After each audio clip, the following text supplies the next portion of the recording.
अस्सलाम वालेकुम दोस्तों। आज हम आपको ऐसा दर्द भरा वाकया सुनाएंगे जिससे आपका दिल भर आएगा। ये सुनकर आप अपने आंसू नहीं रोक पाएंगे। ये वाकया एक ऐसे जालिम बादशाह का है जिसने अपने बेटी के पैदा होते ही उसे लोमड़ी के आगे डाल दिया। फिर उस बच्ची के साथ लोमड़ी ने क्या किया, उसे सुनकर आपके भी होश उड़ जाएंगे। तो दोस्तों चलिए कहानी को शुरू करते हैं। बहुत समय पहले एक विशाल सल्तनत पर बादशाह जफर की हुकूमत थी। वह न केवल एक बहादुर आदमी था बल्कि अपने इलाकों को जीतने के लिए मशहूर था। उसकी तलवार हमेशा अल्लाह के नाम पर जंग में उठती और हर बार फतह उसके कदम चूमती। इस वजह से आसपास के तमाम राज्य उसके कब्जे में थे। लेकिन जफर को अपनी ताकत पर इतना नाज था कि वह किसी के आगे झुकना अपनी तौहीन समझता था। उसने अपने बारे में यह इरादे बना लिए थे कि दुनिया में उसे हराने की हिम्मत किसी में नहीं। जफर की सल्तनत में हर कोई डर के साए में जीता था। उसकी शर्तें और हुक्म पत्थर की लकीर माने जाते थे। लोगों को उससे शिकायत तो होती लेकिन उसे जताने की हिम्मत किसी में नहीं थी। लेकिन अल्लाह ने जफर के साथ उसकी बेगम रुखसाना बीबी को जोड़ा था, जो उसकी बिल्कुल मुखालिफ थीं।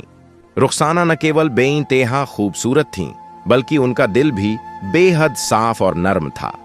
वह हमेशा दूसरों की तकलीफ समझने और उनकी मदद करने को तैयार रहती थीं।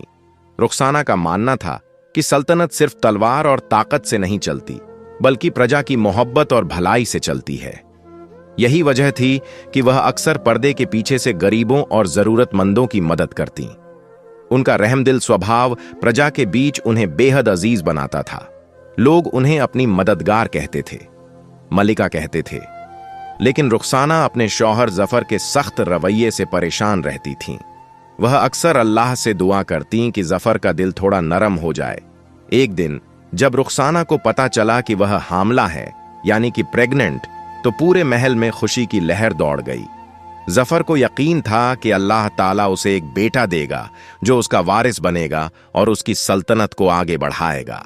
उसी दौरान बादशाह जफर ने तय किया कि वह गांव का दौरा करेगा और अपनी आवाम का हालचाल लेगा। वह अपनी ताकत और सल्तनत का जायजा लेना चाहता था। दौरे के दौरान जब वह घने जंगल से गुजर रहा था तो उसकी नजर एक बूढ़े बाबा पर पड़ी। बाबा एक बड़े पेड़ के नीचे बैठे थे। उनके चेहरे पर एक रहस्यमयी चमक थी और उनके हाथों में एक तस्बीह थी। बादशाह ने देखा कि उनके पास से गुजरते हुए घोड़े रुकने लगे। यह देखकर बादशाह ने बाबा के पास जाकर उनसे बात करने का फैसला किया। जफर ने गंभीर आवाज में कहा, बाबा, मैंने सुना है कि आप इल्म रखते हैं और बहुत बातें जानते हैं। मेरी बेगम रुखसाना हामला है। क्या आप बता सकते हैं कि हमारे घर बेटा होगा या बेटी? बाबा ने अपनी आंखें खोली। उनकी नजर जफर पर पड़ी और वह कुछ देर चुप रहे। फिर उन्होंने कहा, हुजूर, यह तो अल्लाह की मर्जी है। बेटा हो या बेटी, यह सब उसी के हुक्म से होता है। लेकिन बाबा की आवाज में ठहराव था। बादशाह ने कहा, लेकिन क्या? बाबा ने गंभीरता से कहा, अगर आपके घर बेटी पैदा हुई तो यह आपकी सल्तनत के लिए तबाही का पैगाम होगा।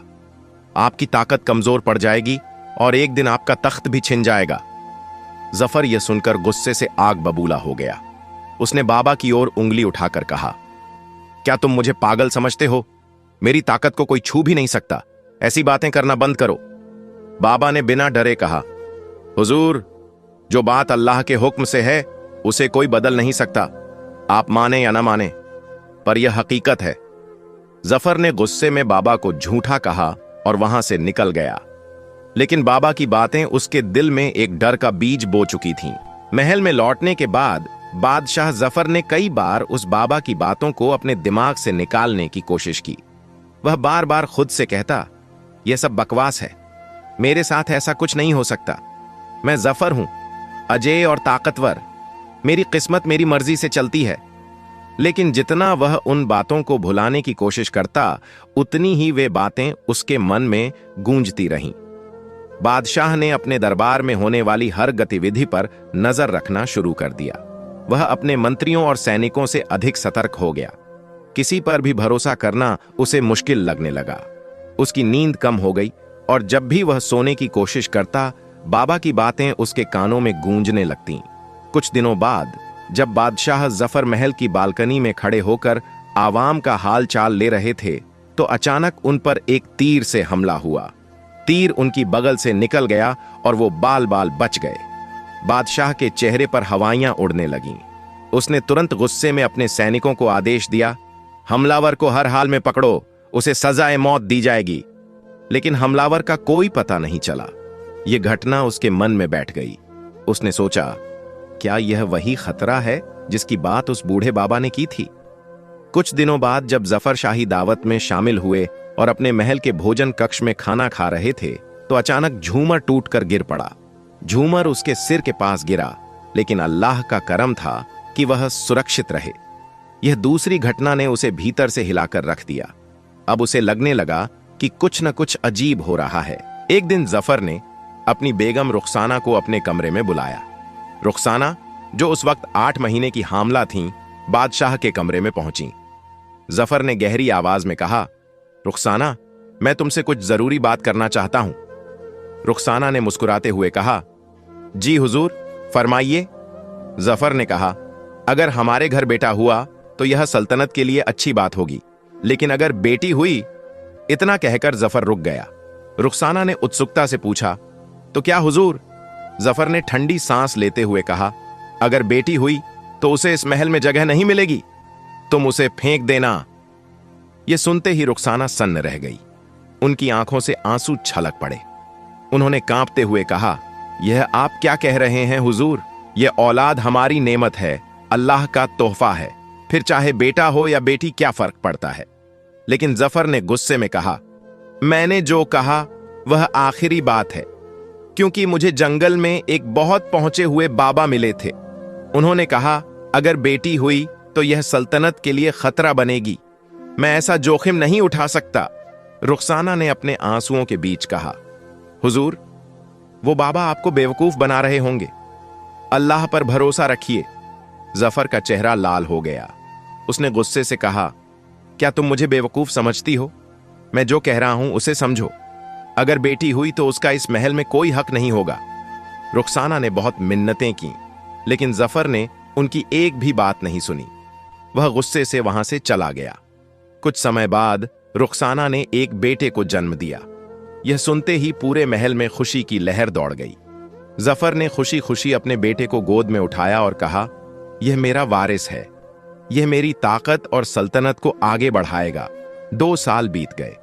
जफर का बेटा अब चलने लगा था और महल में हर कोई उससे प्यार करता था। लेकिन एक दिन रुखसाना को पता चला कि वह फिर से हामला है, यानी कि प्रेग्नेंट। यह खबर सुनते ही बादशाह जफर ने उन्हें बुलाया। जफर ने कहा, इस बार भी अगर बेटा हुआ तो मुझे कोई ऐतराज नहीं, लेकिन अगर बेटी हुई तो तुम जानती हो ना कि क्या करना है। रुखसाना की आंखों में फिर से आंसू भर आए। उन्होंने कहा, हुजूर, यह औलाद अल्लाह का करम है, बेटी हो या बेटा दोनों बराबर हैं। लेकिन जफर ने सख्त लहजे में कहा, मेरे फैसले के खिलाफ जाने की कोशिश मत करना। जो मैंने कहा वह पत्थर की लकीर है। कुछ महीनों बाद रुखसाना ने एक खूबसूरत बेटी को जन्म दिया। वह बच्ची इतनी मासूम और प्यारी थी कि रुखसाना की आंखों में खुशी के आंसू आ गए। लेकिन जैसे ही यह खबर बादशाह जफर तक पहुंची, उसका गुस्सा फूट पड़ा। उसने चीखते हुए कहा, मेरे घर बेटी पैदा हुई, यह नामुमकिन है। वह गुस्से में रुखसाना के कमरे में पहुंचा। रुखसाना ने अपनी बेटी को सीने से लगाकर कहा, हुजूर, यह हमारी औलाद है, इसे मत ठुकराइए। लेकिन जफर ने गुस्से से कहा, मैंने पहले ही कहा था कि इसे इस महल में कोई जगह नहीं मिलेगी, इसे कहीं बाहर फेंक दो। रुखसाना रोने लगी और कहने लगी, हुजूर, यह मासूम बच्ची है, इसे अल्लाह ने हमें दिया है, इसे मत मारिए। लेकिन जफर ने उसकी एक भी नहीं सुनी और वहां से गुस्से में चला गया। रुखसाना ने पूरी रात रोते हुए बिताई।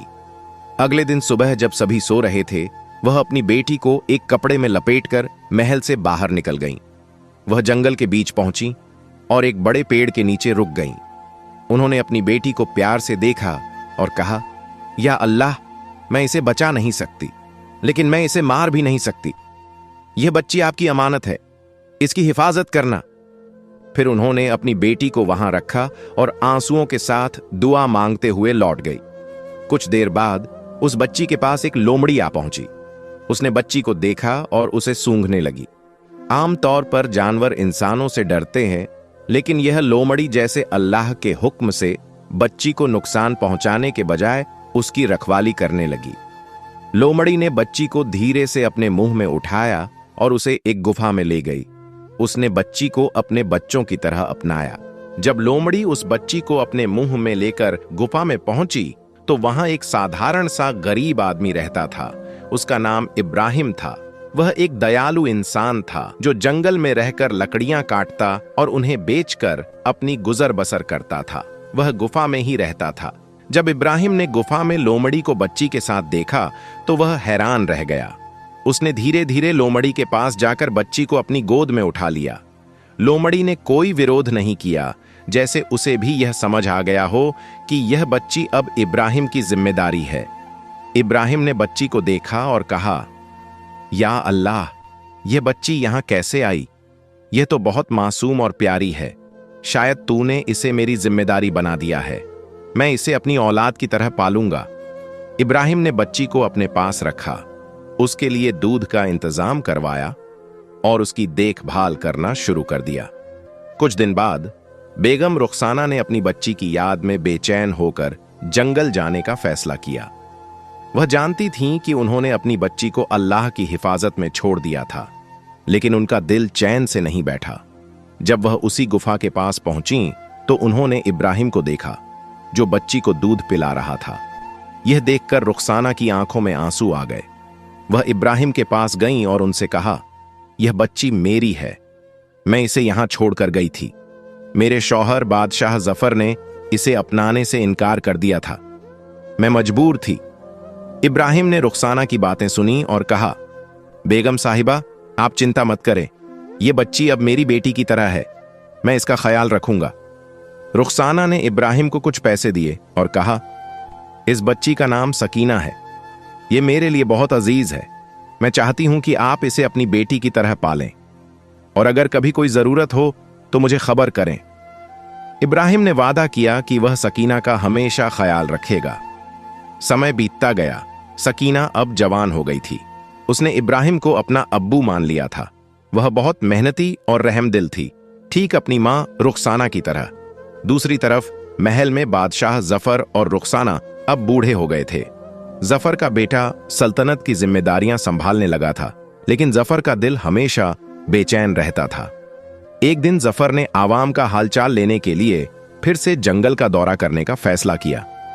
वह घोड़े पर सवार होकर अपने सैनिकों के साथ जंगल में निकला। जंगल के बीच अचानक एक लोमड़ी ने जफर पर हमला कर दिया। यह वही लोमड़ी थी जिसने बचपन में सकीना की जान बचाई थी। लोमड़ी गुस्से में थी और जफर को काटने के लिए दौड़ी।